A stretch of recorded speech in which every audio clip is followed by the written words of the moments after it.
Welcome back. Welcome back to another episode of To the Wheels Fall Off. I'm Matt. I'm Paige. I'm Abby. Awesome. We'll get more to that here in a second.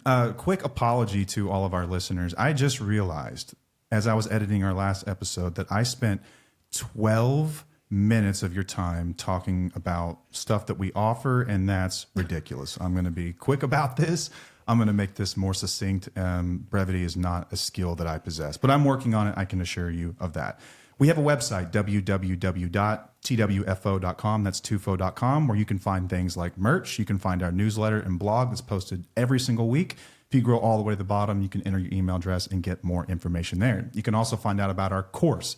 If you're a listener of our content and you want to know, hey, how did she get to where she is? What kind of mindset do I need to adopt to heal through this? How do I make it through addiction? How do I figure out how to live my own life? Turn my focus inward. You can find out more about that by going to independentlystrong.com. And for a limited time, Wheelies get 75% off by entering the code Wheelies75. Again, that's Wheelies with an S, 75.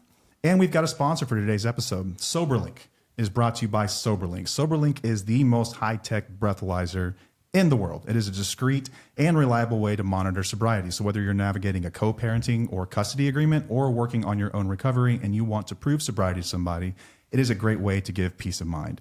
It's a portable device that lets you test from anywhere, work, home, doesn't matter. Uses facial recognition, government facial recognition technology, like unlocking your phone like an iPhone or something like that, to make sure that the right person is testing. And if something's off, there is a 24/7 team on standby that steps in for a manual review. It has built-in tamper detection because we know that guys like me are really crafty and creative, and we will find ways to get around shit. You're not allowed to do that with SoberLink. They built a really good device that prevents this, and it's all about accountability. But here is the thing, and this is important. We do not want to put a larger burden on a spouse to think that this is going to solve all their problems. Let's be clear. This is not going to fix your relationship. This is a tool that, if someone is voluntarily using, is a great way to rebuild trust. If you've been with someone who's a chronic relapser or something like that, this is a great way to rebuild trust.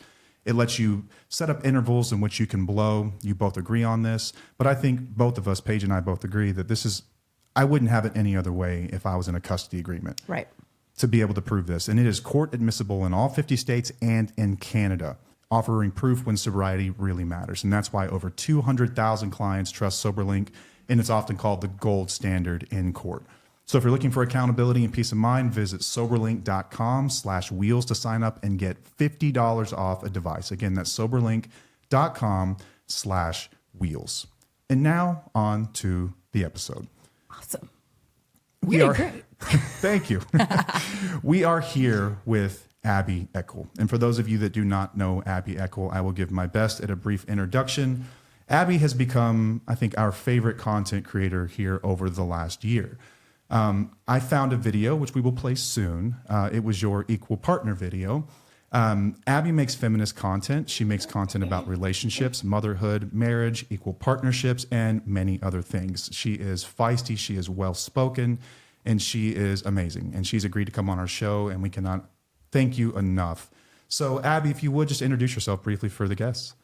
Yeah, I'm Abby Eckel. You can find me on both TikTok and Instagram at Abby Eckel. I am a full-time working mom. I actually work like 3 jobs. And I'm a mom, and I'm a wife, and I am a content creator. Awesome. So we're going to get right into it. I consider you an expert on this. I really do. I think that your perspectives and your knowledge and your experience speak for themselves. So let's get into the current landscape of relationships and marriage. So what do you see as the biggest challenge in most relationships today in 2024? I would have to say the unequal division of labor, and that's domestic labor, invisible labor, mental labor, relational labor, all of the labors. I recently polled my followers, which do skew about 90% women, but I got over 200 probably about 280 responses. And of those, when I asked what was the one thing that you wish you would have talked about more before marriage, the number one thing was domestic labor, the division of it, and the mental and invisible labor.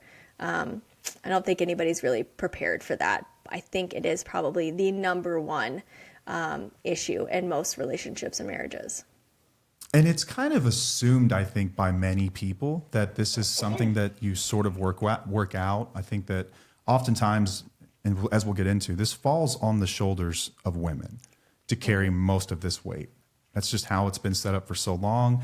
And I think that many women assume that when we get married, you are going to do at least half of this shit. But it just doesn't end up that way. No. And I don't even know if I don't know if women go into it thinking that it'll be equal. I didn't, but I was 24. I don't know who let me get married that young, to be completely honest, but I would not recommend it. But I don't think you really go, when you're that young, I don't think you really go into it, because I didn't. Nobody had talked to me about this. I didn't know what I didn't know. My mom will tell you I'm a messy person. I don't pick up after myself. In a lot of marriages, I am the man. I'm not disgusting. I'm not filthy, but I'm not tidy. I'm not neat. But my husband was always, we moved in together after 3 months of knowing each other. And he just did his own, we just did our own thing, and we just happened to live under the same roof. We both cooked dinner. He made himself lunch because he worked a 3 to 11 shift. So I wasn't even home when he left for work. And so he took care of himself. He did his own laundry. He's very particular about his laundry and his clothes and what gets hung dry and what doesn't. And he's much more tidy than I am. I do the dishes. I'm not disgusting. I see things, I pick up after myself, but I just never felt like I needed to do that with him. But then the more I realized that was incredibly abnormal, and not something that most women shared, the more I was like, this is a really big problem that we get into marriages. And a lot of times when we get into marriages, it's not that big of an issue. It's not as glaring, because you can handle, kind of cleaning up after two people. You can handle carrying that mental load of two people, being kind of that kin keeper, keeping everybody's family aware, doing all of the family stuff. But then you throw a child in there, you throw another child in there, and that's when shit hits the fan. And you're like, I cannot do all of this alone. How did we get here? And it's because nobody talks about it. I'd agree with that. So I was scrolling TikTok one night, and you pop up, and there's this video, and it's got tons of views, tons of comments, which we'll talk about in a moment. They make me want to throw a chair. Frankly, it's insane. It's insane. But I'm going to play the video for context for listeners. You can find this video, as she mentioned, Abby Eckel on TikTok, Instagram. Let's get into that real quick. How to shop at the grocery store without pictures. I have an equal partner. I don't have to make him a list. I have an equal partner. I don't have to ask him to help with things around the house. I have an equal partner. He knows how to shop at the grocery store without pictures. I have an equal partner. He doesn't expect me to handle everything alone. I have an equal partner. He plans date nights without me having to beg for it. I have an equal partner. He does his own laundry. I have an equal partner. He makes his own appointments. I have an equal partner. My stocking has never been empty. I have an equal partner. He makes the kids' lunches in the morning. I have an equal partner. He makes and takes their son to his therapy appointments. I have an equal partner. He doesn't believe that just because he goes to work, he shouldn't have to do anything when he gets home. I have an equal partner. He takes genuine interest in me and my interests. I have an equal partner. He knows how to fold towels. I have an equal partner. He takes our kids to bed and knows their teachers' names. I have an equal partner. He doesn't make me feel bad if I'm not in the mood. I have an equal partner. He acknowledges and appreciates what I do and tells me that often. I have an equal partner. He does basic adult tasks without being asked. Excellent. Boom. And beautiful. Yes. And I loved it. And I was like, oh my God. Yeah, we were both like, yes. Instant yes. follow. Instant follow. Mm-hmm. And then I went into the comment section. And this was the comments. The most insane thing I've ever seen, and probably the most common comment I saw primarily from men. So most of it, I think, is actually supportive. It's women being like, hell yes. Why is this not discussed more? This should be the standard. Why is the bar on the fucking floor? Mm-hmm. And then there's a lot of comments from men that are throwing jabs at you saying, well, what do you do? As if You're not inferring in the video that you can do every single one of the tasks that you just mentioned. You know, it's like as if you're just flexing that you don't, like, what do you do? Sit on a throne all day? It's like, come I'm a on. princess. Yeah. Exactly. But it was insane. You were highlighting that unequal partnerships and male privilege in marriages is a common thing. Did you know this video was going to go as wild as it did? Did you have a feeling it was like, oh, that was a good one? You know, it's always the ones that I spend the least amount of time on. When I saw this, there was that trend where people were like, it was, I forget, but it was like, oh, I'm a woman. Like, I don't have to do this, or like, I'm a man, or, you know, that kind of like bantering. Usually it was like two people. And I was like, my husband you'll probably never see him in my videos unless I'm like videotaping him and he doesn't know it. And even then I try not to do that. But I was like, I have to do this on my own. And so honestly, that is not the biggest video that has blown up. I've done one similar where it was like 2 years ago and it got like 17 million views, which is the most like any of my videos have ever gotten. But I did something similar where I talked about all the things that my husband does, and all the things he doesn't do as well. But I was like, okay, it was quick, it was dirty, I just threw it up. But then I was like, I do know, I am strategic. I know when I talk about what my husband does, it's going to get a reaction. It's going to get great reaction from women because they're going to understand, and it's going to just really piss men off. And also that found like conservative TikTok, it found conservative Twitter or X, whatever. I'm not on that dumpster fire of an app. You won't find me there. I will never be. But a lot of people were like sending it to me, like some conservative influencers or whatever were posting about it, like, oh, your husband's so effeminate, you're emasculating him. And I'm like, I'm not holding a gun to his head. The man does it on his own because he actually likes me. I don't know what to tell you. But I had an inkling that it would, just knowing what I know about when I share this type of content, but I didn't know it would go like this. Why do you think equality feels like oppression to men? I think because it's women speaking the truth, which a lot of time for a lot of men, for some reason, feels like a direct attack of what they're not doing. It's saying, you're not doing this because I'm doing it. And that means that then they're do something wrong or they're not doing enough. And then it makes them feel like they're not enough.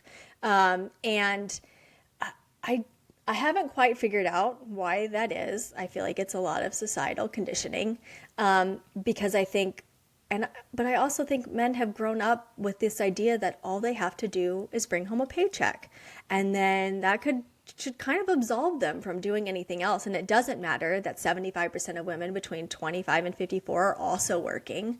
And then they're also coming home and doing the majority of the domestic labor and the childcare. For some reason, that just hasn't like clicked with them. They're still under this mindset that they just have to go to work. And maybe they'll throw the ball around with their sons or their kids in the back, in the backyard. And maybe they'll make pancakes on Sunday. But aside from that, they really shouldn't be expected to do much more. And society has allowed that. And really, society has kind of perpetuated that. And women have accepted it because they haven't known better, because nobody's told them that it's okay to expect better. Love that. Yep. Something that we see a lot, and I want to know if this makes your skin crawl, same it does like Paige's, is that someone will be talking about their spouse who is emotionally abusive, and they're neglectful, they're absent, like emotionally and physically. And they'll say, but he's such a good dad though. And I'm like, okay, so what is that exactly? So what does that mean? What do you mean good dad? As Paige puts it, what do we get to do? All the fun stuff. You get to do the fun shit. Yeah. Yeah. You're like a babysitter. You get to go get pizza. You get to be the one who lets them stay up late at night. You are not the disciplinarian. You are not the one who is communicating with the teachers. You kind of step in. You might say, hey, don't talk to your mom like that. And that can kind of be, the extent of it. But I think Anna Kendrick recently said this in an interview where she was like, somebody asked her why she didn't want to have kids. And she was like, I always hear men say, I'd like to have a couple of kids running around. And women never say that. And it's because I don't think men truly understand the depth of what it means to be a father, to be a present and participative father. And they just think that, they just get to kind of pop in and out at leisure their life doesn't really change. They don't really have to check in. They can still go golf. They can still go out after work with their buddies because they know somebody's already got it under control. And so, and women don't force that. Women don't force that to change either, mostly because we don't know that we can. We've been conditioned to believe that this is just how it is. My life's going to change drastically, and he'll continue to work. And because he works, I can't really say anything. I shouldn't. He probably makes more money than me because most men do, and I should just be grateful because he's not beating me. He's not going out on me. He's the bare minimum. I think Matthew Frey talks about this in his book, This Is How Your Marriage Ends, and he says being a good guy simply means you're just a good guy. And that's so below bare minimum, honestly. And that's really just, you're not beating your wife. You kind of show up, but that's the extent of it. There's no going more than that. There's no emotional depth to it. And it's really, it really sucks because the standard for being a good dad and the standard for being a good mom are so, it's unattainable to be a good mom, really. Yeah. And so easy to be a good dad. Yeah, I think you're absolutely right about that. And I think what really gets at a lot of men and with videos like this is that you're stripping away in some sense this privilege that they've had for a very long time where they've been able to get away with this, and you're asking for more, and they're simply saying, I don't want to. And the louder you speak, the more this gets out, the more it threatens my position, my control, my power. So keep speaking is what I'm saying. Keep speaking. Oh, you have to, every time a man is like, shut up, I'm like, pay me. Because it's the only way I'm going to be quiet. And even then it'd have to be a large sum of money. Right. Okay, so let's talk about a path toward equality and change briefly. How would you believe that we could create more equality in marriages? I think it would take a lot of work from men to unpack the social conditioning that they have had, and not only theirs, but women too, because you can't really empathize if you don't know what the other side has gone through. Women know, we are aware of the patriarchal conditioning that men have had, of the toxic masculine messages that they've received as children. And we're saying, this negatively affects you guys too. This isn't just to our benefit, it's to yours as well. There is a male loneliness epidemic. Men commit suicide at a much higher rate than women, a much higher success rate than women, yet they're less likely to seek out help, even though they know they need it and they could benefit from it. And it's because they're afraid of what other men in society are going to think because of that messaging. It's going to take a lot to unpack for them and to work through, and to realize that in doing so, it will be really freeing for them and really liberating. But there's a lot of internal individual work, I believe, that has to be done, because otherwise, if you're emotionally immature, you're not able to empathize with what the wife is going through, with what she's had to deal with the obstacles that she faces. And if you can't do that, then you can't put yourself in their shoes. And if you can't put yourself in their shoes, then it's so easy to dismiss and invalidate their feelings. So it takes a lot of work, but typically we know women seek help more. Women work through their trauma more. Women seek therapy more. So they're more likely to have gone through and unpacked a lot of this where men haven't. And I hate to say this because I don't, contrary to what everybody believes, I don't like to blame men. I don't hate men. I empathize with them so much, and I get frustrated that they won't get out of their own fucking way. They're just so tied to worried about what other men are going to say, what other men are going to think. They're going to feel emasculated. They're going to be seen as feminine because they talk to a therapist, because they get help, because they love their wife. I can't tell you the amount of times somebody tells me my husband's gay because he bought me a dress and shoes, because he actually knows what I like and knows my size, because he takes a genuine interest in me. It's just, they're going to have to get out of their own way. Otherwise, we're going to continue to see less marriages, more divorces, and less babies being made. And we're already seeing that. And we're already projected to see that. You're absolutely right. Yeah, you can look at the data on this. It does not lie. And you are right on the money. And something else that's a lot of men don't understand is when it comes to this whole, for the longest time, to be a good man or to be the excellent man, it's provider, protector. That's it. That's the only two criteria you have to meet, and nothing else really matters. If you bring home a check and you own a gun or consider yourself a protector, then you qualify, right? If the bar is so fucking low, like there's no barrier to entry there really at all. But women are now the primary breadwinners in 41% of U.S. households as well. So women are going to school more, they're graduating more, and you're right, they're kind of rebelling against this idea that we don't like the way this is set up. And they're not budging, and instead of changing, men are resistant to it. How long do you think before we see a shift? Are we a generation away, 2 generations away, 3, 4? What do you think? I think we've got a long way to go. And I think as we're seeing, I think our very first, and probably not even our first indicator, but one of the first indicators was the fall of Roe v. Wade. We've been seeing for a while the decline in marriage. We've been seeing the uptick in divorce, and we've been seeing the decline in the birth rate. Not even just here in the States, but kind of everywhere. And that is the patriarchy gripping again. Because instead of being accountable, instead of doing the hard work of looking at why are women choosing this, we're going to say, I don't want to have to do all that. I'm going to control a little bit more. I'm going to grip a little bit harder. I'm going to take away women's rights. We're going to force them to have babies if they don't want to do it on their own.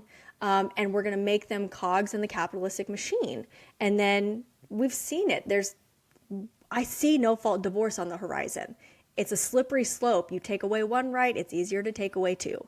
And that's the grip of we're losing control. Women have the upper hand here. We're seeing the patriarchy starting to crumble. And instead of men doing the work, they're making it harder for women. They're trying harder to control women. And they can do that because it's a patriarchal society, which is benefiting men, and it's run by men, and they're the most in the government and in Congress, and they're making the decisions.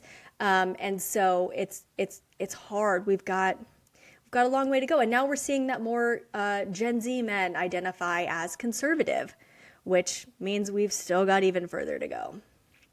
Yeah, you're right. Like when you can't control it inside, you just change policies, right? That's kind of like what they've identified. It's like, let's just change policies and we can kind of keep this going in the direction we want. And you're right, there's a huge, like this subsect of men now, like especially younger generations that are fading conservative, which has been sort of fascinating to watch in my mind. But I think they look at it as almost zero sum. It's like, well, women can't win because that means we lose, rather than looking at it like when women win, actually we all win. We all win. Our children win. Everyone wins when women win.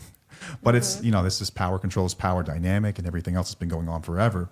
And so something that Paige and I come across a lot, we get a lot of DMs and messages, and people will ask us from an addiction standpoint, like, how can I get him sober? Like, how can I get him to act right? Like, how do I get him to do what you did? They'll be referencing me. Like, they'll ask her, like, how did you train him to do that?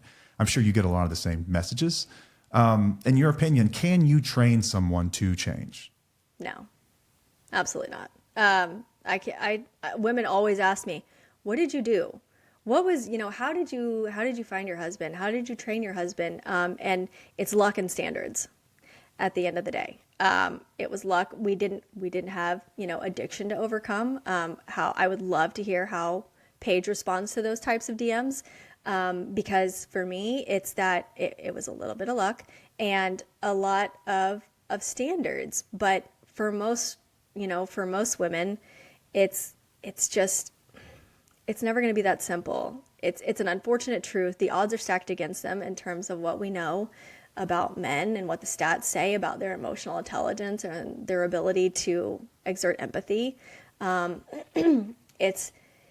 think a lot of women just need to also learn to love themselves and realize that the worst thing in the world is not being single and childless. We've been told from a very young age that the worst thing we could be is single and childless, that we are most worthy when we have a man and we have children. And we have to do a better job of that for women. But there's no training. You can't teach someone empathy. You can't teach someone to see you as a person. You can't teach someone to appreciate the labor that you provide in a relationship. That can only be done by them, and that can only be done by them doing the work themselves.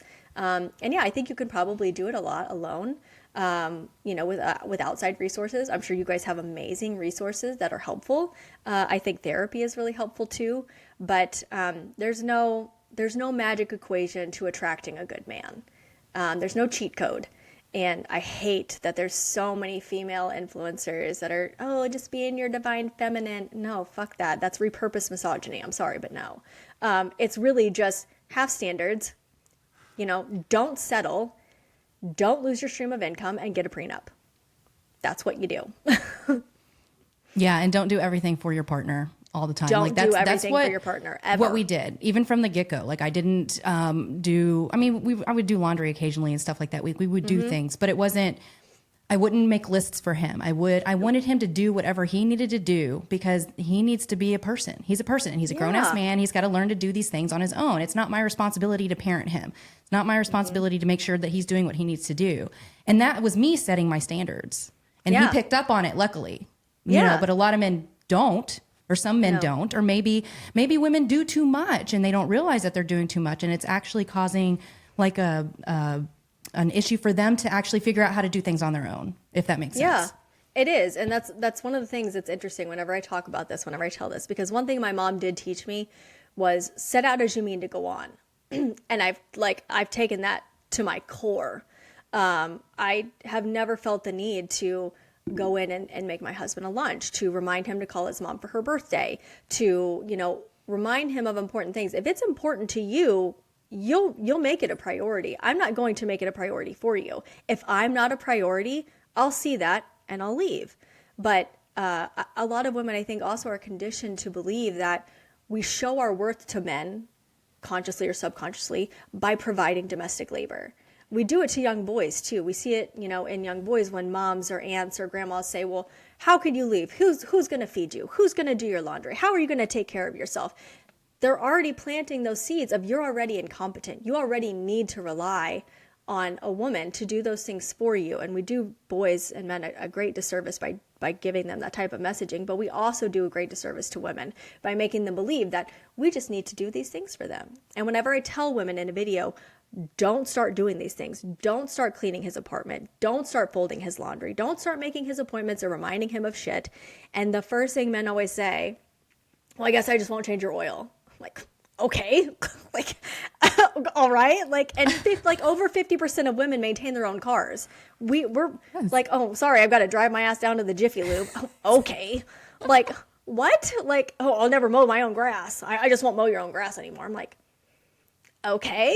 That's not, and they don't understand that it's because of conditioning that I'm telling women this, that it's because of the conditioning that we received that I'm saying, don't do this because you're going to set yourself up for this to become expected. And then when it's expected and you find yourself 10 years down the road in this relationship and you're fucking drowning and you're like, I've got to offload some of this. Why would he ever take that on? He's benefited so greatly. His life has been made so easy by you doing all of it. It's going to take so much more convincing and undoing to get him to see that than it is if you just would have never started doing it in the first place. And it's not because it's not love. I shouldn't have to show you love through acts of service, through providing you a service. That's not love to me. And if you view that as love, then this isn't going to work because that's not love. Yeah. I love that. That was all of it. Excellent. Yes. Excellent. Yes. I loved every bit of that. Sometimes I say good shit. Always. Shit, man. We're like back here, just, It's like the land of nodding heads over here, man. So when it comes to addiction is, science deems addiction a disease. There are plenty other mental health disorders that people may have. One I see that pops up in your comment section a lot is ADHD. People could have BPD, they could have narcissistic personality disorder. There's all sorts of disorders and these things that prevent people from showing up completely. But do you think that things like this, things like addiction or things like any kind of hardship that you may have, a mental disorder or something like that, does that excuse the lack of domestic labor? Does that excuse bad behavior? Does that excuse these things? No, I don't think it excuses them. I think it gives context. And context is always important because there's a lot of nuance when it comes to these things. I won't just say, I have bipolar 2 disorder. I have anxiety. My youngest has ADHD. We're a very neurodivergent family, except for my husband, who is somehow just incredibly neurotypical. But it's not an excuse, but it is good context to have because if we don't understand that, because we can't be in that position, like I don't expect my husband to understand what's happening to me when I'm going through an episode of hypomania.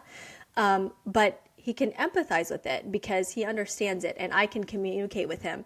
Hey, sometimes I can, sometimes I have no fucking idea it's happening. And I'm like, it takes me a minute, but other times it takes me, I have to do the work myself to understand, like, this isn't an excuse. This isn't a crutch. This isn't a reason why I can't show up necessarily. Sometimes I physically can't. Sometimes I show up in a really wrong way. But it's being able to take accountability for that.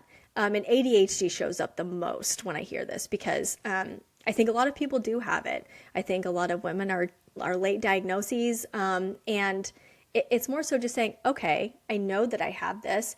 I can talk through it. I can figure out ways where I can find, like, oh, this really trips me up. Like for me, cleaning the kitchen, cleaning in general takes me hours because I have a really hard time, like, with my executive function. But I know that. So what have I done? I've researched it. I've talked to my therapist about it, because it becomes really overwhelming and it takes me a really long time to get through those things. Instead of using an excuse to say, this is why I don't do it, use it as a way to find a better way of doing it, to still show up for my family. I just would never expect my husband, to continue to maybe pick up the slack in the moment. I've had hypomanic attacks where it's landed me in the hospital and he has no choice. But outside of that, like it's still on me to communicate, hey, I'm having this. I need a little bit more help right now, but not saying always for the rest of time, I expect you to do this because I just can't do it.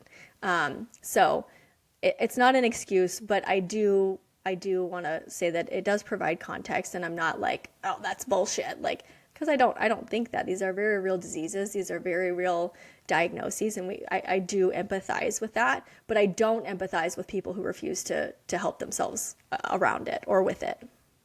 Yeah, so looking at it as a challenge instead of an obstacle is kind of the way to do it, and figuring out how to cope with it and do better with it, or understanding that you have a partner who can pick up the slack when you can't, and all those things. And I really like how you framed all that. That's great. Yeah, that's a beautiful answer. Do you think that and I think we completely agree on this, understanding gives context, right? Context, not excuses. But something I see a lot from our audience, maybe you have some of this too, as you seek to understand more and more and more and more, it can sometimes lead you down the rabbit hole where understanding becomes a trap of inaction. When you're in a dangerous or toxic situation and you're like, I just need to understand him more. I need to understand more about his background and his trauma. And you can spend years and years and years trying to understand why someone is the way they are. But in the meantime, you're being hurt by their harmful behaviors. You're being invalidated. You're being undervalued. Your children could be in a dangerous situation. Like, they are watching all of this shit and what's being tolerated and what's happening. So do you find that too with your audience, where this seek to understand almost as a way to fix? I think they don't realize it, but Yes. Sometimes it's a way to try to fix or control what's happening. Yeah, definitely. I think a lot of women find themselves, as women, we are brought up to believe that we are anticipatory of everybody else's needs. And if we can just control things a little bit better, if we can just make things go a little bit differently, we'll have a better understanding of it, and we can change the outcome of it. And we can't. We only have, we're limited here. And at the same time, we also have to realize that we don't have to stick it out. We don't have to continue to be abused in any fashion, in any way, shape, or form. We can make the change, but a lot of times I have a problem personally where I can just research this away. I can just research this long enough. I'm gonna find the answer, and then I can change it. And I can't. I can't do that. Or if I research enough, I don't have to feel this way. And you can't, unfortunately, research away your feelings. You have to sit with them and you have to live through them. But it is really hard, because I think in doing so, and especially on behalf of somebody else, when it comes to addiction, if it's something we've never personally gone through and we really want to try to understand it, we can get to the point where we begin making excuses for that person, and for their behavior, instead of being able to take that as context and use it in a way that is actually helpful. But that's hard because I think a lot of women feel like they have to fix. They have to fix, and if I could just fix this, if I could just change this, he would be better. I can fix him. I can fix him. And really, you can't. You can't fix somebody else. They have to want to fix themselves. Yeah, so that's a beautiful answer. I agree with that wholeheartedly. Something that I think Paige has always been like great at is nothing that she does for me, but something that's just like it's just a natural quality that you have is that. So she's a highly sensitive person, and has an immense amount of empathy and compassion. And when it comes to like equal partnership, like I'm not shocked at all if someone just has zero fucks to give anymore. Like no more patience for this load that they carry, and like you're watching a grown adult sit across the table from you and just not give a damn about anything that's going on. But if someone does want to bring this conversation up and they want to have the talk, like you said, I mentioned, I don't think you mentioned it here, but I've heard in some of your past stuff where you've mentioned the book Fair Play, and you can have this conversation about the mental load and the domestic labor and everything else while understanding someone's struggles. Like how do you balance, I guess, compassion with action and that need to like we've got it, something's got to change here. I understand what you're going through, but how do you balance the two? I know you've done a great job at it, but it's hard because when you are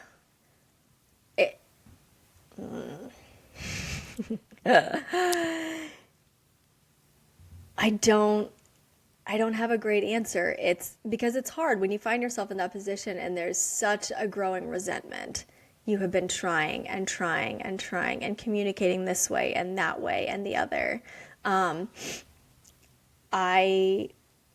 I would say you work through resentment in therapy so that you can learn to let things, I don't want to say necessarily let things go, but learn how to push through them if that's the path that you choose.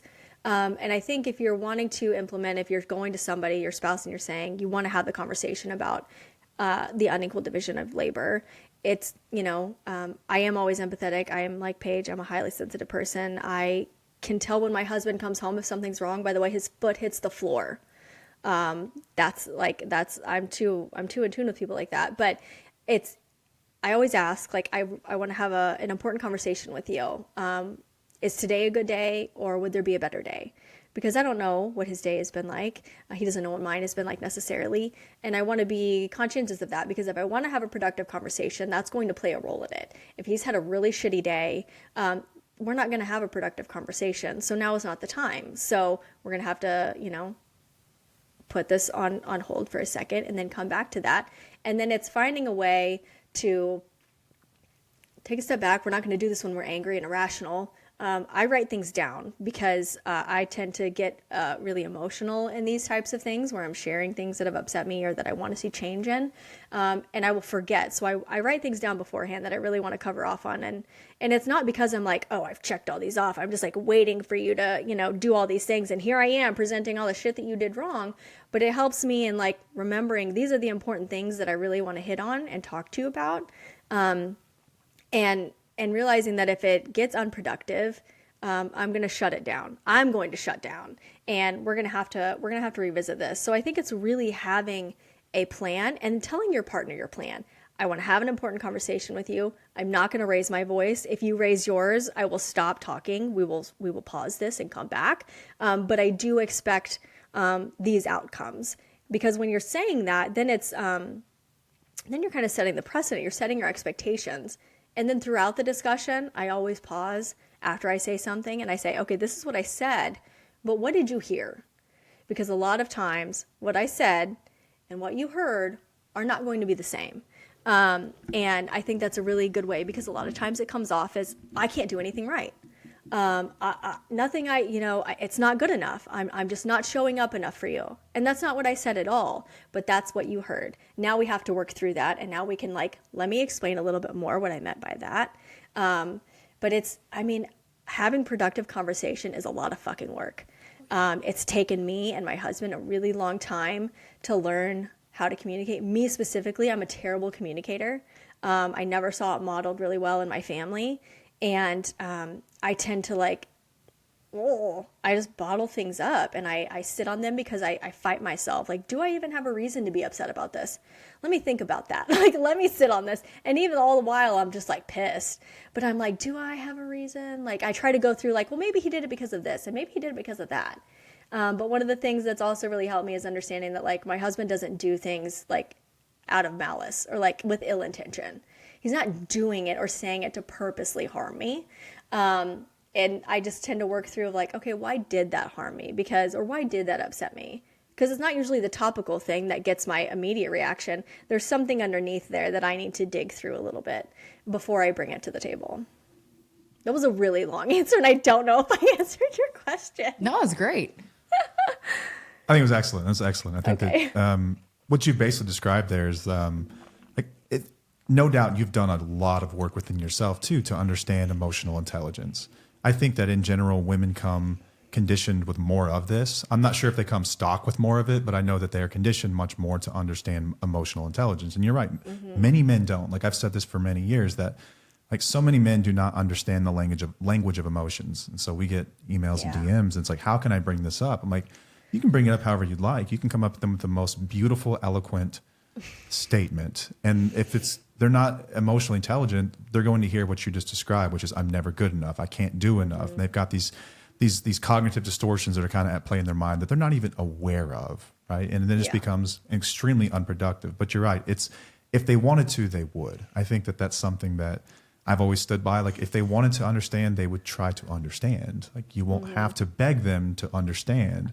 And sometimes it can be maddening. But we also like as creators, but you'd probably agree, like you still hold space for people, even though it can be frustrating at times when you hear this kind of stuff, because this is years and years and years of conditioning.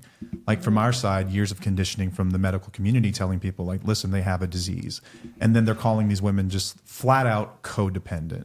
They will call a woman codependent as she's trying to hold her family together, as she's fighting for everything to keep their home over their heads, as she's, working to get the kids going. Well, that's enabling him. You're codependent. Like, hang on, time out. That's not even fair. That's not fair. Like, how do you even broach this kind of conversation? Like, I don't think there is a way to with someone who's not willing to hear it, someone who can't hold space with that. And then I think a theme that I heard that I want to discuss just a bit is like this learned and or weaponized helplessness that a lot of partners exhibit. Yeah, that's a tough one. Weaponized helplessness, weaponized ignorance, weaponized incompetence. It goes under many different names, but it's so hard because I think it's a large part of conditioning. I know as a mom, like of two boys, I feel like I'm working overtime because it's so much easier if I just do it myself. My oldest is like the king of half-assing shit. And I'm like, oh, sweet baby Jesus. I'm like, Lord put me here for a reason. Lord gave me two boys for a reason.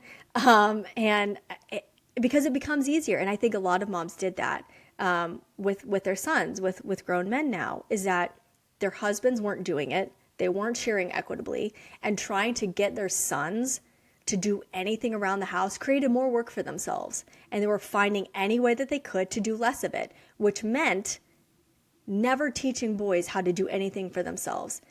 Or very early on, realizing that, okay, maybe I can hand this off to my son. And he half-asses it. And you're like, oh my God, fuck it, I'll do it myself. And he says, oh, if I just don't do it right, I don't have to do it again. And whether they realize it consciously or they kind of take that subconsciously, it comes up in other areas, whether that's in the work, whether that's at home in a relationship. And I honestly don't, I struggle to see if men do it on purpose or if it is part of the subconscious conditioning that they've received. But, I try to give the example of if I went out and mowed the lawn and I fucked it up and I didn't set the blade right, or I didn't weed eat, or I didn't do it, like you would then have to go out and do it again because it wouldn't be to your standard. And your standard is a standard because you've been the only one owning that task. So if I've been the only one owning the task of doing the dishes or loading the dishwasher, and now I'm saying you need to come and do this, and you fuck it up on purpose, or you don't know how to do it because you didn't ask, or you won't listen to me because I'm a control freak, That creates more work for me. Now I have to go back and do it myself. And now again, I've shown you that if you just fuck it up enough, I'll go in and do it for you. And so this learned, I think it is a little bit of learned helplessness and weaponized, because then men realize that they can weaponize it and it benefits them greatly. I also think it's a power thing. Maybe it's intentional, maybe it's not, but I think men see a lot of that stuff as beneath them. The doing the dishes, the grocery shopping, the kids' bath, the communication with the teachers, that's beneath them. That's women's work, and I'm a man, so I don't really need to engage in that. And if I do, then it's emasculating me, and I'm effeminate. And so it's really hard, and it takes so much work because there's so much conditioning. Like, I'm reading the book Boy Mom. I think I mentioned before we started the show, and it says, I have it somewhere, but she says that from infancy, in the makeup of boys, like in their literal genetic makeup of all the shit that goes into that, on every single measure, they are less resilient and more fragile than girls, and yet we treat them in the exact opposite. And it's just so deep, and to make a meaningful change takes so much work. But the weaponized incompetence and the weaponized helplessness is, God, it's a deep cut in marriages, and it breeds a lot of distrust that I think people don't really realize. Like, I'm sorry, if I can't trust you to put the leftovers in a container into the fridge instead of just throwing the pans in there, what big stuff can I also not trust you with? And I think people fail to see that. Yeah, that's something I struggle with mightily. Is like you mentioned, like, is this malice or are you just stupid? And like, yeah, have you never truly been taught that? Yeah, and like that's Hanlon's razor is like, don't attribute to malice what can be explained by stupidity, but sometimes it makes you fucking wonder, doesn't it? It really does. Like, you're sitting here measuring this. It's like, oh my gosh. And you also mentioned something about that book, and I want to check it out. What was the name of it again? The one you're reading right now. It's called Boy Mom by Ruth Whitman. There's a longer subtext of it. It's like raising boys in the age of toxic messaging or something like that. But great book. Really makes me cry because it feels like I can't do anything right. But very good in understanding the way boys are raised and the makeup of them. I would agree with that resiliency piece, right, that you just mentioned. For the last 2 years, I've had the privilege of spending most of my time with thousands of women online, talking about issues that are important to women, and I've seen both sides of it, is what I'm trying to say. And I've gotten to know women really, really well. And I would agree with that. I think that in general, much more resilient, much more emotionally intelligent, much more able to process major issues and get through big things and find solutions. And I've worked with a lot of men through recovery and helped a lot of men kind of right the ship, if you will. And it is night and day. It is absolutely night and day. It is nothing close to the same. It's Girls nuts. are And Paige seen dandelions a lot of it and too. boys are orchids. What was that? Girls are dandelions and boys are orchids. Oh yeah, they're so finicky, aren't they? So finicky. Has anyone in So, history ever special actually kept one of those conditions. alive? I don't know. I don't keep plants alive. I have enough things to keep alive. I don't need another thing. It's like the most finicky plant of all time. Yeah. An orchid. Oh, I kill them every time. Some people give them to me as gifts, and I'm like, okay, They're thank beautiful. you. They are. They're pretty for 2 weeks. I'm like, well, there goes that. I lost another one. Yeah. Okay, so when we're talking about like changing the dynamics of marriage, and this is a system that's been in place for a very, very, very long time. I think some of it is picked up culturally, some of it's through like church and religion, some of it is just like, it's the way it's always been. And I think it's a kind of a rule that we've adopted. It's like, if something is the way it's always been, like, let's just at the very least question it. Is it just that way because it just ended up that way? Was there a reason for any of this? But something I see in your comment section a lot, and we could kind of blow back on this too, is there will be women that will come at you, where it's like you're almost threatening a system that they've bought into. And I think there's a level of, and respectfully, naivety there. Like they don't know what they don't know. How do you handle the backlash that you get from women when you say we should be expecting more? We can ask for more. You don't have to do all these things, where you've also got someone whose identity is so wrapped up in, this is me, this is mom, I am the caretaker, I am all things.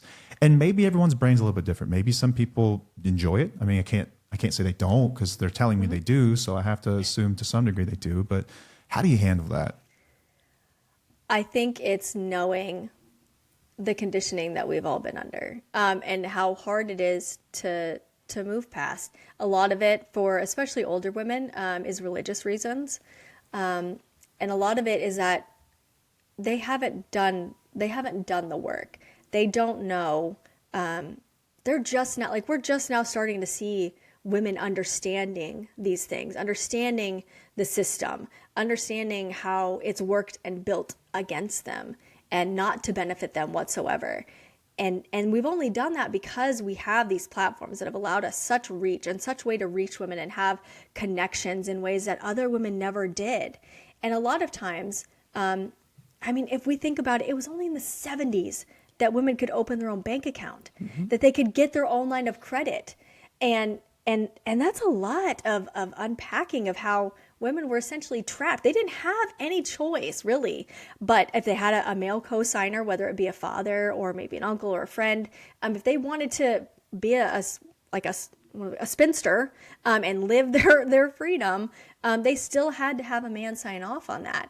And a lot of older women just don't know what they don't know. But then we've also got this awful trad wife content, and we've got these divine feminine coaches that I don't think truly understand a lot of things, and that's okay. I try to give space for that. I try to those people, they're living their truth, and I'm living mine, and I don't agree with it, but I'm also not going to dictate it. I think it's slippery slopes, but it is hard because women have gone through such hard conditioning. And I think women think that these trad wives think that, like, the lives in the 50s were nice and cushy, and they weren't. Women were lobotomized. Women were living on barbiturates.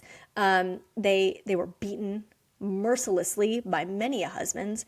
And whether they believe it or not, these trad wife creators, they're making money. They're working. I've been creating content for years. It's not easy. I know you guys know. It's not simple. And they're creating it much more intricately than I am. They're filming. They're editing. I get on there and I yap for 3 minutes. Like, I'm not doing a whole lot of editing. If I ever do like a day in the life, oh my God, I hate it so much because it's so much work. And that's what they're doing. That's work, whether they want to think of it that way or not. But I think most of it is that women never learned that they could ask for more. Women never learned that it was acceptable to challenge the system. And if I've ever been anything, it's it's not easy. I've never been easy. Never been easy as a child. I talk back, I question things, and I've only gotten worse at it as I've gotten older. And it's because I just realized that, like, who said? When I started having my kids, it was like, oh, only make them one meal and they've got to eat it. They're going to be hungry. Who said? Who said that? Who said that when my kids questioned me that's disrespect? Who said that and why? I have to tell my husband this a lot because my kids are, I wonder where they get it. My kids are mouthy. And they're like, they question things. And my husband is like, that's disrespectful. And I'm like, no, I don't want my kids to be blind followers. I want them and I expect them to question me. I will teach them the nuance of voice and tone and how we approach things. But at the base of it, I think women don't know what they don't know. And they don't know that you can ask for more and that you should be expecting more, and that the shit that you are doing now from your husband or you're getting from your husband or the men in your life is not enough. And it's okay to rock the boat. We should rock the boat. Tip the boat over. Yes. Burn the boat down.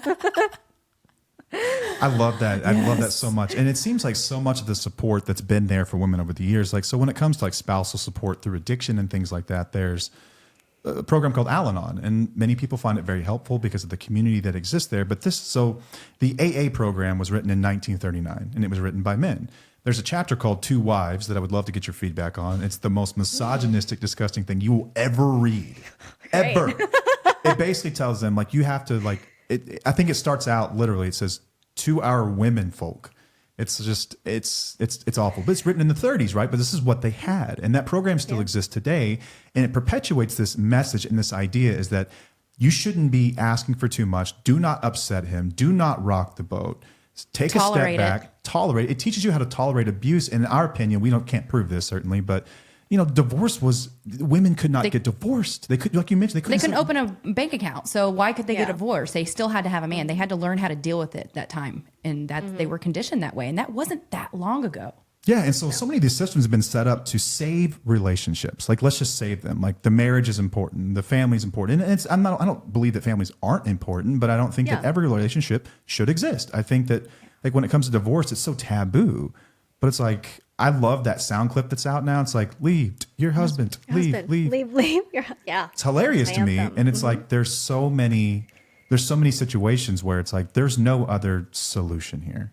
They're really not. Like, you can try as you will, but you shouldn't have to be doing this. You shouldn't have to have these conversations. And the support systems that are out there are inadequate most of the time because they're perpetuating, figure it out, stay together no matter what, because that's what's been expected for the last 100, 200 years. Yeah. It's funny because I've been, the more like when I started out, I really wanted to help with fair play. I wanted to be a facilitator and I wanted to help, equalize households and domestic labor. And then I realized that, that still falls on the woman to do. And then the more I talk to women and the more I've learned, the more I am towards liberating women to freedom, whatever that might look like. Because unfortunately, I believe a lot of marriages will never be equal, no matter what you do, because you have a lot of men who will never see their partner as an equal, who will never empathize with their partner, who will never appreciate the work that their partner does because they think it's below them, because they think it's feminine, and they won't do the work to unpack that themselves. And I was telling my husband, I was like, I want to do more with my platform, but the thing that I keep coming back to is the lack of assistance for women who want to leave. And I never wanted to be like pro-divorce. I'm not pro-divorce. I'm pro-woman living freely and happily and healthily. And a lot of times I think that means not staying in a marriage. And I watched the show Made on Netflix, and it's about this single mom who wasn't working, who leaves her abusive boyfriend and has nowhere to go, and then finds how hard it is to use the system of government assistance. And she goes and she's like, I need a job. And they're like, where do you live? And she's like, I can't go back there. I don't have another address. And they're like, well, if you don't have another address, you can't get a job. And you can't get a job if you don't have childcare. And if you can't have childcare if you don't have a job. And it's so messy and it's so fucked. And it's that way on purpose because it keeps women in marriages. Think of how easy it is to get married. You sign a fucking piece of paper. It is hundreds of thousands of dollars to get a divorce. And it's set up that way on purpose. And that's, I keep going back to, I really want to put together a process of what it looks like for women to leave their husbands who might not financially have the means, because it's not easy to figure out. The system is not easy. It's a lot of hard work. It's a lot of misunderstanding. And we know that from the time a woman decides she's going to get a divorce to the time it actually happens is 2 years. It's 2 years of a lot of work of going back and forth, of probably trying to still think that she can save the marriage, going back and forth and realizing, fuck, I can't do this. And we love to tell women that they're blowing up their families. We love to tell women that it's their fault, instead of saying, I had a man tell me that I was like, divorce your husband, if he's not going to do the dishes. And he was like, you're going to divorce your husband because he didn't do the dishes. And I said, you're going to allow your family to blow up because you wouldn't do the dishes? Great question. Yep. I mean, is that where you're at? Because you feel like you go to work that you don't have to do the dishes, and you're going to allow that to happen instead of saying, wow, okay, I could do the fucking dishes and, and be much happier in my life. We put it on women because we know that women are emotional, and we know that women are more likely to stay. And it just perpetuates women's unhappiness. And I think, I hate saying that, like, oh, you should stay for the kids. Your kids see that shit, and your kids at the very least deserve to see one happy and healthy parent, because otherwise you're not really setting a good example for them. And more has come out about that. It's not best to stay for the kids. It's actually worse. You tell anybody who's a grown adult with parents who stuck it out for the kids, we're all like, really wish you wouldn't have. Like, for everybody's sake, God, just get a divorce. This is horrible. Christmas was so Like, they're awkward. aware. Why'd you do that? Like, yeah, Yes, yes. kids are aware, but women deserve to be happy. They deserve to be healthy, and it's not. I don't think divorce should be as taboo as it is, because it's taboo, because it keeps women in their place and it keeps the machine going. Something that I see, people have, I think you made a video about this yesterday, and Paige has had the same thing. Paige, I want your thoughts on this as well. Is so many people like pointing out hypocrisy is like the new national sport in the United States, where it's like, ooh, you can't speak on that because you're still married. Why don't you just leave your marriage? You can't tell me what to do. People say the same thing to Paige, like, well, you stayed. Why can't we stay? But I think that it doesn't exclude you from the conversation. In my opinion, it actually makes you both experts in it, because you know what the other side looks like and you know what it doesn't look like. And it gives you the greatest basis of comparison. Yeah. Yeah. And it's so funny because most of the time the women get it. When I say, as a happily married mother of 2 children, don't get married and don't have children, they're like, oh shit, I'm going to listen to this. I'm going to listen to her. She's been in it. She's got a good marriage and she's still not recommending it. And it's because I say that with all the privilege that I have. All the things. I have a good marriage. I have a supportive husband. I have close family that has helped me to raise my children, that is there when I need them. I have that village. And everything is still stacked against me, and I still don't recommend it, because that's the exception. This is the exception. Imagine if I didn't have those things and I still had to keep going. I didn't have a husband who schedules appointments and deals with the school and takes care of the kids and really participates. If I didn't have that, I would probably have 10 autoimmune diseases. I would be burnt out. I would be resentful, and I would hate life, and my kids wouldn't have a happy and healthy example of what life could look like. And I think that's a huge disservice. And I made one today because if I was a bitter married woman telling you not to get married, you would say I'm bitter. I should have chose better. You can't win as a woman. I'm saying I'm happily married with a good support system, and I still don't recommend it. What do you want? What do you want? Do you want an unhappy woman to say, don't get married? Would you believe her then? Or would you blame her? Right. I don't know. I don't know what you want. I don't think people know what they want. I think people want to believe and romanticize marriage and motherhood. And I won't do that, because I think more women need to know the harsh realities. Yeah, we're going to have Celeste Yvonne on soon. She wrote a book called It's Not About the Wine. Celeste.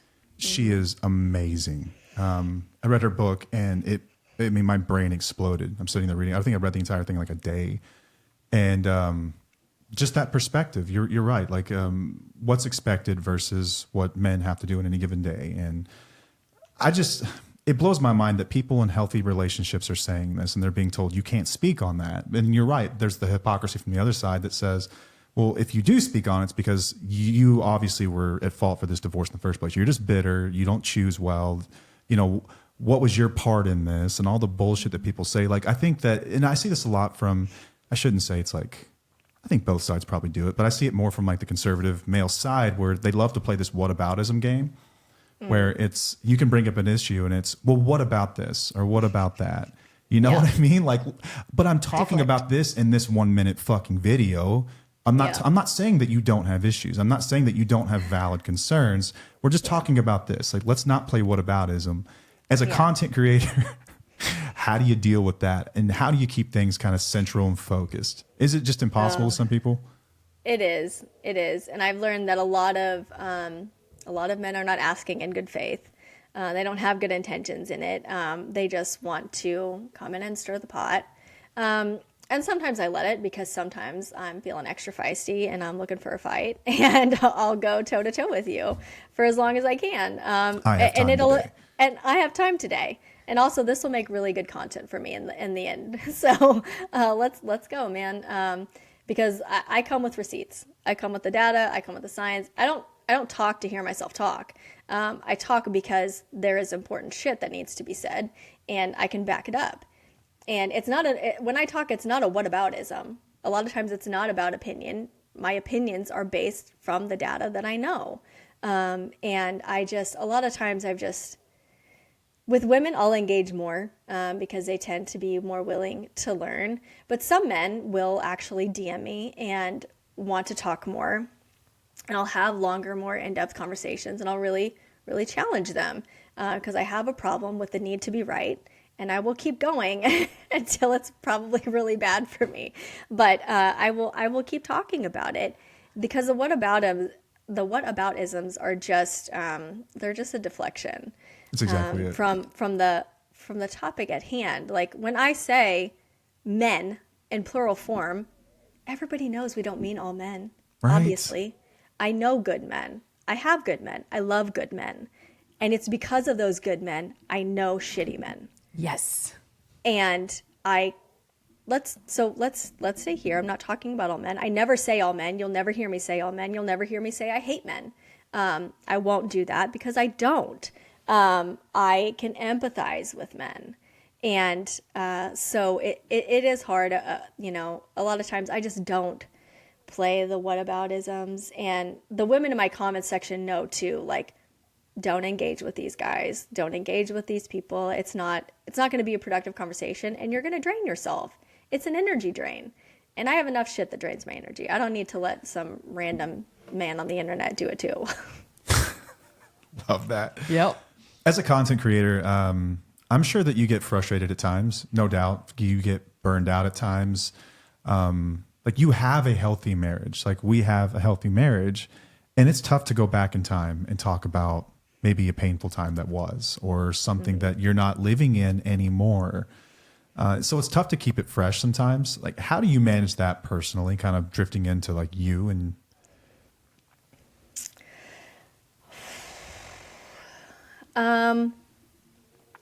I think I try not to spend as much time in the past because I don't find it to be as productive.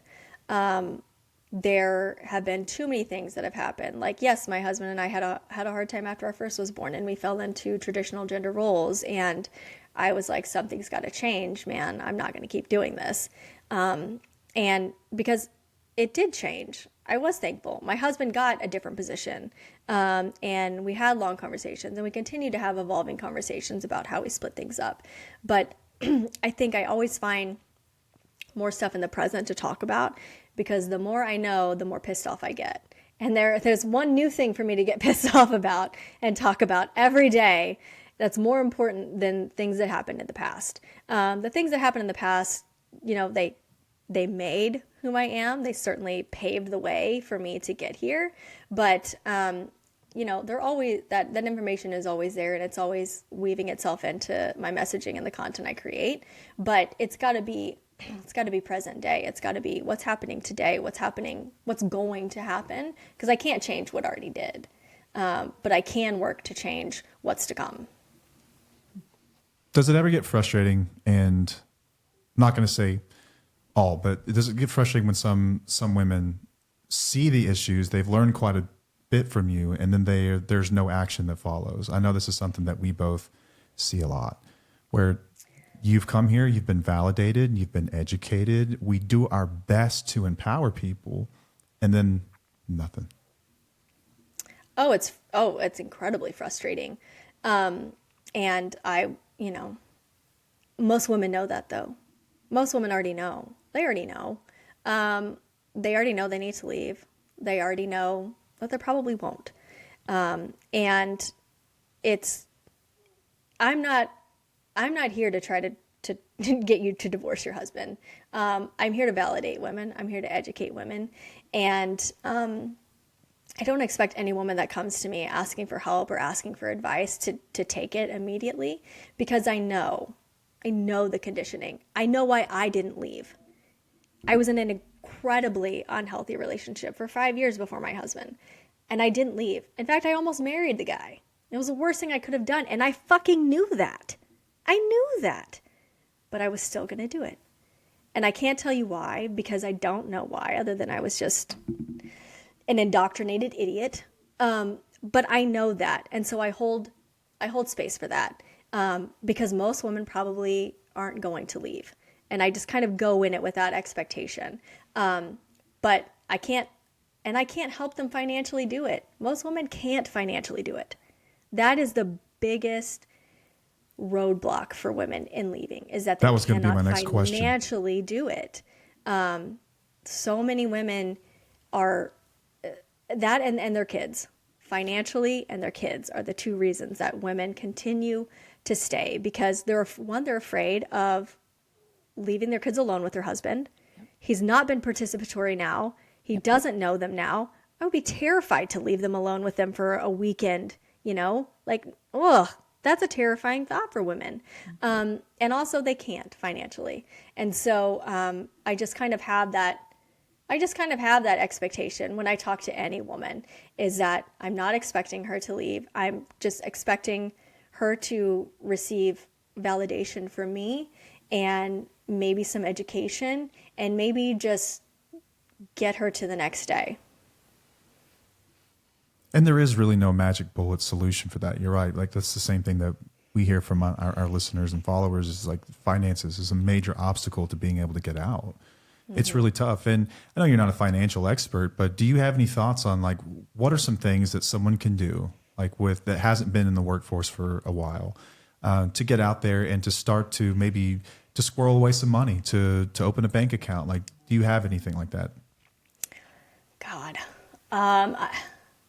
I don't, because I know the job market right now is absolute shit. It's rough. It's rough. And I don't know if there's not a lot of jobs that you're going to make enough money to be able to leave anyways, but you can save up for it. Right. But a lot of the times it's not necessarily safe. And a lot of women have really young kids and they can't afford childcare, so they can't even go and get a job. So then they've just got to wait. They're playing this waiting game. I just got to wait till my kids are in school. I got to hope my husband doesn't want to have another baby, or that I don't, contraception doesn't fail me. And I've got a plan. It takes 2 years for women to leave, from the time they decide to the time they actually divorce and do it. That's 2 years of planning and prepping. So it's hard, and work isn't easy. There's no easy, I didn't fall into making an extra income from content creation. What you haven't seen is 7 years of working on it behind the scenes. And I don't do it full time. It's not my job, because I'm not at that point to be completely sustainable with it. And so it's so hard. It's wait until if you have childcare, get it, take a job, any job that you can get. It might not be the most desirable one, but if it's a way for you to earn some money and set it aside while you plan and create your little nest egg to leave, do that. But before that, I'm an advocate for prenups. Get a prenup. I talked to my friend Paige, and I talked to, like, Atlanta's #1 family court divorce attorney, the third, I think, actually third most. And it's so important for women. It's so important. And it's important for men too.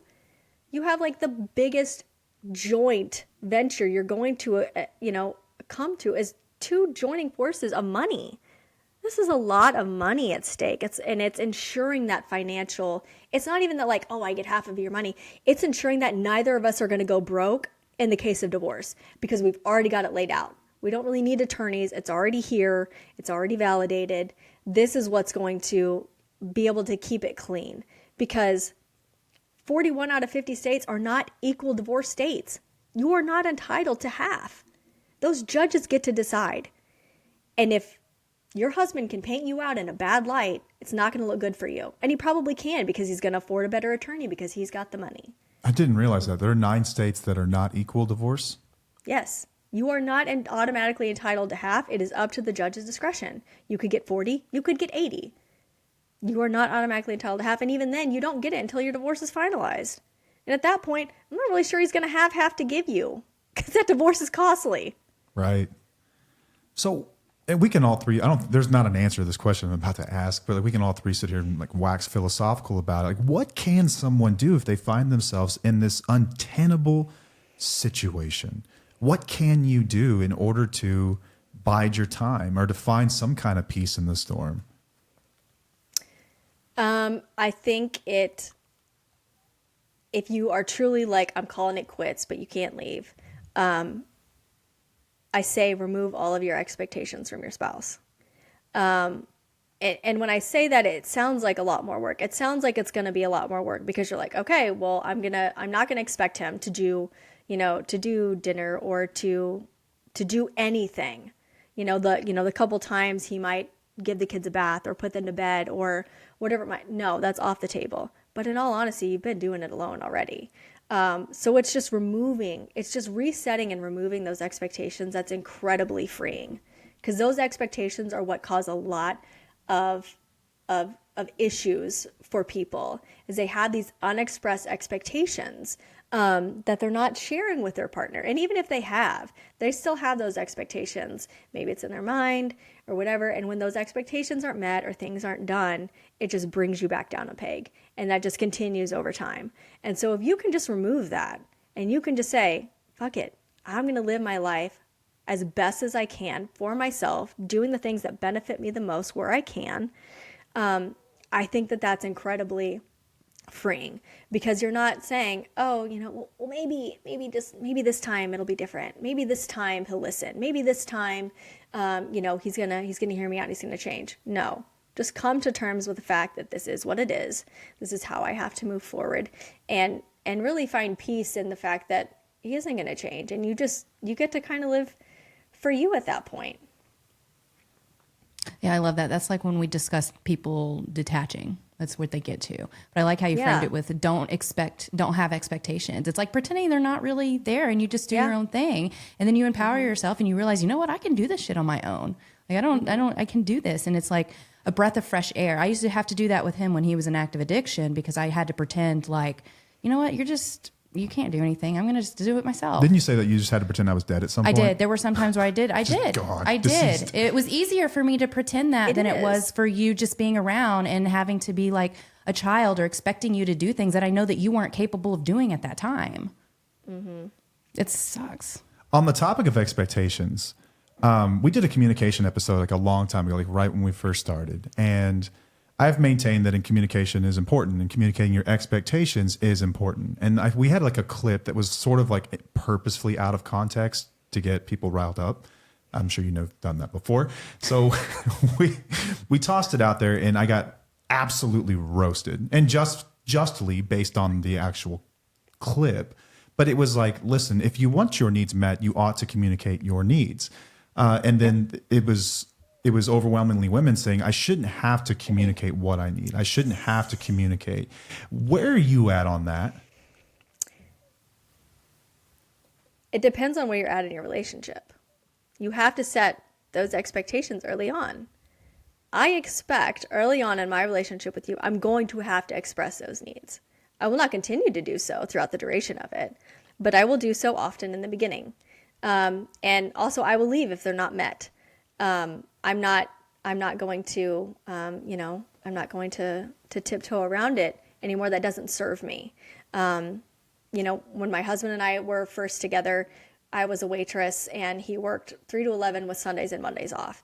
And really, I only got Mondays off because I had to work all weekend as a waitress. But every Monday before we were together, he would go grill with his buddies. And I was like, okay, I don't ever really see you, because he went to work at 3 and I was still at work, and then he came home and I was asleep, and it was a terrible schedule. But I was like, I never see you, and this isn't working for me. I don't feel like I'm a priority. I feel like you're still prioritizing your friends. And if that's what you want to do, that's fine, but I'm not going to be here.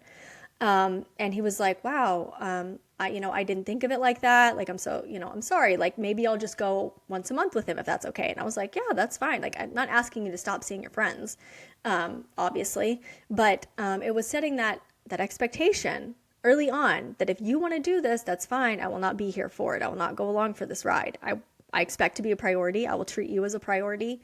So early on in a relationship, you must establish those boundaries. You must establish your expectations.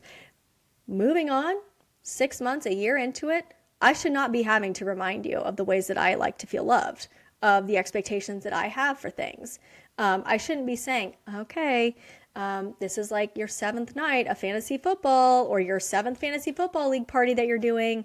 What the fuck, man? I'm not going to do this. Like, nope. And you have to hold, like, as women, you have to hold that. You have to hold that. Now it's your job. You've set the expectation. Now you have to hold him to it. Otherwise, there's no consequence, and he's going to keep going. We as women have to do that too. And we tend to be a little bit more lenient with it.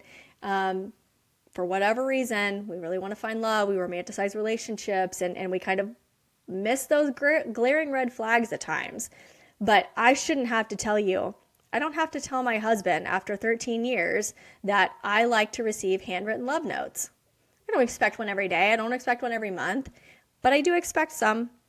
Also, I don't like funny birthday cards. Don't ever get me a funny birthday card again. Ever. He got me one for like our first anniversary, and it was like Lady and the Tramp, and I was like, what the fuck is this? I was like, don't ever give me one of these. You think this shit is cute or something?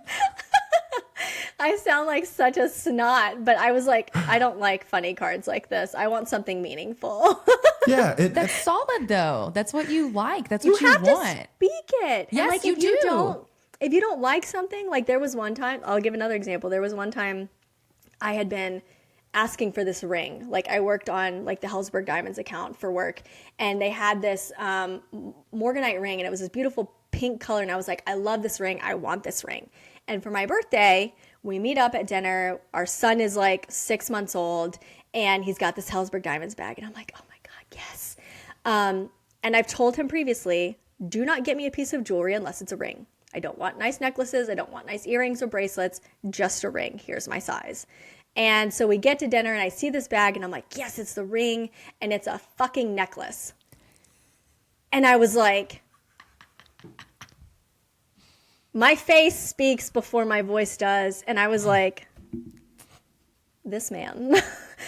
And I was like, I feel like such a snot, because I was like, I don't want this necklace. But at the same time, I don't expect him to know that. So maybe I sounded a little bratty and a little snotty when I was like, I appreciate this, but I'm not going to wear it. Can I please take it back? And I don't expect him to be a mind reader. But this is where we tell women, like, oh, you're so snotty. Like, oh, he got you a boo basket, but it wasn't anything that you liked. You should just be grateful. It's the thought that counts. No, the fuck it's not. Because that's not thought. That wasn't you listening. That wasn't you thinking. That was you, I don't know what, but not giving a shit enough to pay attention and get me something you know I don't like. So that's never happened again. Yeah. But like, I have to say that in the moment when it happens. If you don't speak up in the moment, Yes. you know, that's on you. Yes. Yeah, I think that everyone is entitled to have their own expectations. And if you communicate them, I think that you've done someone a courtesy. It's not snotty, it's a courtesy. You are well within your rights to have your own boundaries and your own ideas about, like, these are the things I like.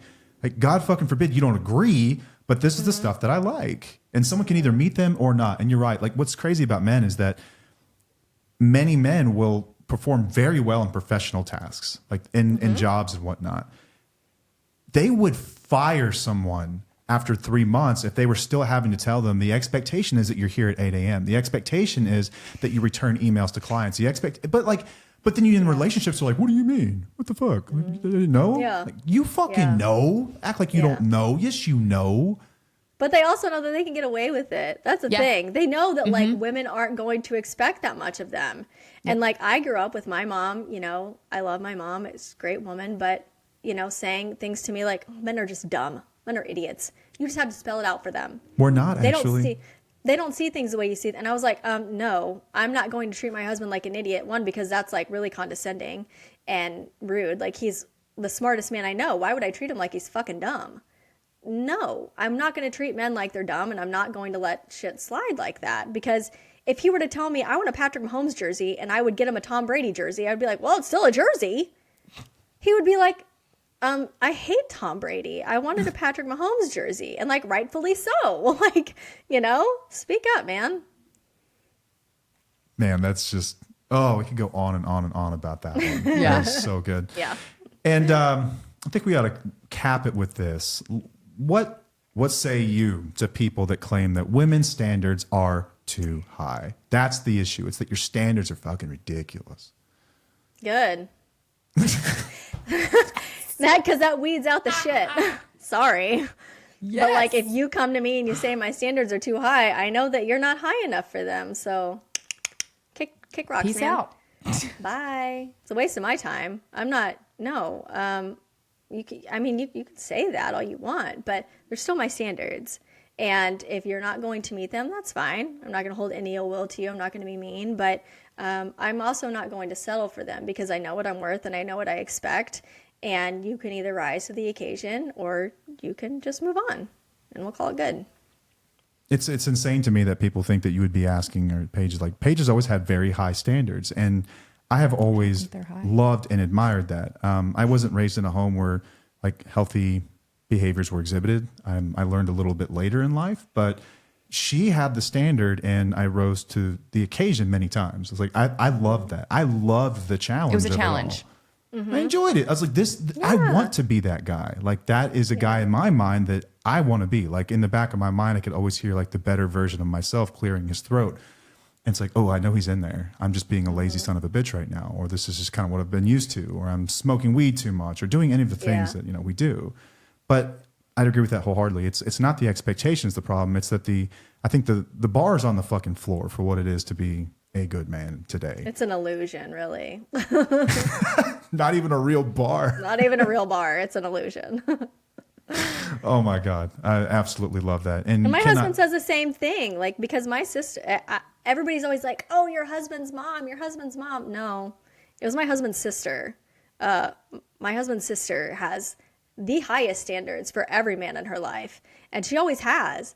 And it's really thanks to her because my husband was like, he saw what she expected from the men in her life and how she wanted to be treated, and she wouldn't accept less. She was a self-made woman. She's done a lot of work. She's, a CMO at a company overseas, and she didn't take any shit to get there. Like she didn't, she's got high standards, and I thank her for that because, and even my husband will say, I don't have any problem with it. He's like, I'm a better person because you pushed me to be that, because you won't accept less than that. And I know that if I'm not rising to the occasion, you're going to call me on my shit. And, it's this never stop dating your spouse. I'm always looking to be better for my husband. He's always looking to be better for me, looking to be better for each other. And there's, problems come when there's comfort and complacency. Yes. Mm-hmm. Absolutely. All right, Abby, we are huge admirers. What is next for you? Do you have any plans for the future? Like as far as the content goes, not sure. I don't. I've never been like what's your 5-year plan? I just fly by the seat of my pants. Like I don't know. Like I'm just here. I'm just living. I just go kind of go with the flow. Where it takes me with the flow. I'm a type B. I'm just like, I just show up to shit. Like I said, I'm like Michael Scott. I find it along the way.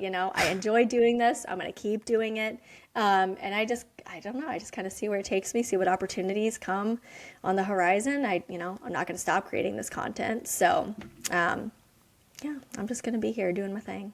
Amazing. Keep doing it. Love Keep that. it up. Love that. Where can people go to find out more about you? You can find me on TikTok and Instagram at Abby Eckel. She is a page turner, and I have a content series on YouTube called On the Same Page with Abby and Paige, where we talk about all the discussions you should be having at various points in your relationship to help better equip you to handle it. Awesome. Well, thank you for your time. Hopefully have you on sometime in the future after you've made the internet go nuts again. You've broken the internet once again. Looking forward to it. Thank you so much. Thank you so much, guys. Thanks, Abby.